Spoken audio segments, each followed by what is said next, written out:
শহীদ শরীফ ওসমান বিন হাদিকে দাফন শেষে কান্নায় ভেঙে পড়েছেন হাসনাত আব্দুল্লাহ। জুলাই আন্দোলনে হাসনাত আব্দুল্লাহ এবং শহীদ শরীফ ওসমান হাদিরা সহযোদ্ধা ছিলেন।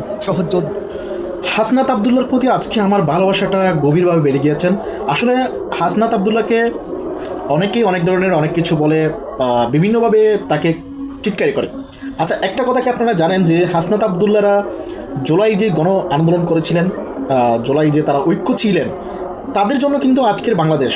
আপনারা কি বলেন কি করেন আমি মানি না, তবে এইটুকু বলতে চাই, আজকে হাসনাত আব্দুল্লাহদের কারণে কিন্তু আজকে বাংলাদেশে আপনারা যে কথা বলতে পারতেছেন মুখ খুলে, আপনারা কিন্তু কথাও কিন্তু বলতে পারেন নাই। তাহলে সেই জায়গায় হাসনাত আব্দুল্লাহরা যখন স্বৈরাচারকে যখন প্রথম করাই, তখন আপনারা তাকে বাহবা দিয়েছিলেন কিনা আপনারা? তখন আপনারা বাহবা দিয়েছিলেন যখন তারা পদ চাইলেন, বা যখন তারা সরকারের যেই, কারণ তারা এত কষ্ট করে তারা কিন্তু সরকারকে পতন করিয়েছেন, যে তো তারা কি চাইবে না যে তাদের একটা পাওয়ারফুল তো থাকা দরকার, কারণ তারাই তো এই স্বৈরাচারকে তারা পতন করিয়েছিলেন। তাহলে তাদের একটা তো স্পেশাল কোনো কিছু থাকা দরকার, তো সেটা তাদের মধ্যে ছিল। কিন্তু এটা আপনারা 1 মাস 2 মাস 5 মাস যাওয়ার পর আপনারা তখন তাদের বিরোধিতা করছেন। অথচ তারা যখন আপনার এই যে জুলাই আন্দোলন করলো, তখন তারা সরকার যখন পতন হয়ে গেল, তখন আপনারা তালিটা কিন্তু তাদেরকে দিয়েছেন, বাহবা দিয়েছিলেন। তারপর আপনারা ঠিক তাদের উপরেই খেপে গেলেন, তাদের নিয়ে বিভিন্নভাবে কিছু ছড়াচ্ছেন। এখন আসেন, এই যে হাদি ভাই আজকে তিনি চলে গেলেন, এবং হাসনাত আব্দুল্লাহর মতো একজন নেতা সহকর্মী পাওয়া আসলে ভাগ্যের ব্যাপার। যে দেখেন, ওই দিন থেকে দেখছি শুধুমাত্র হাসনাত আব্দুল্লাহর কথা, মানে তার প্রতি যে কতটা ভালোবাসা, একজন বর্তমানে এমন বন্ধু পাওয়া খুবই কঠিন। যে হাদির প্রতি তার কতটা ভালোবাসা, সেটা আপনারা এই ভিডিওটি যেটি দেখলেন সেটা দেখলে কিন্তু আপনারা বুঝতে পারবেন। আসলে এমন হওয়া দরকার যে এমনভাবে আসলে দেশকে রক্ষা করা দরকার।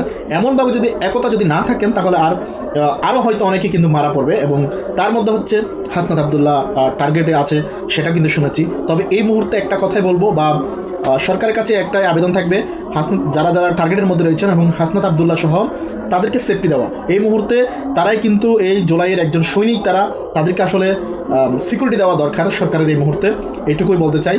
সো আপনারা আসলে তাদের উপর ক্ষেপে না থাকে, তাদেরকে কাছে রাখেন।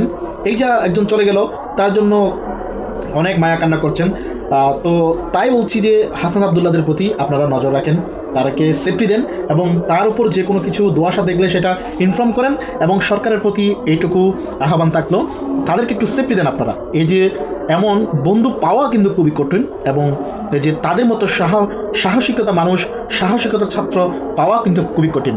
তাই এই আবেদনটা অবশ্যই রাখবেন। আমার তেমন কোনো কিছু বলার নাই। অবশ্যই আপনাদের সঙ্গে প্রতিনিয়ত রয়েছি রেহান উইথ কানেক্টে। আপনার কানেক্ট থাকবেন আমার সঙ্গে প্রতিনিয়ত, আমি সবসময় আপনাদের সাথেই রয়েছি। ধন্যবাদ, ভালো থাকবেন।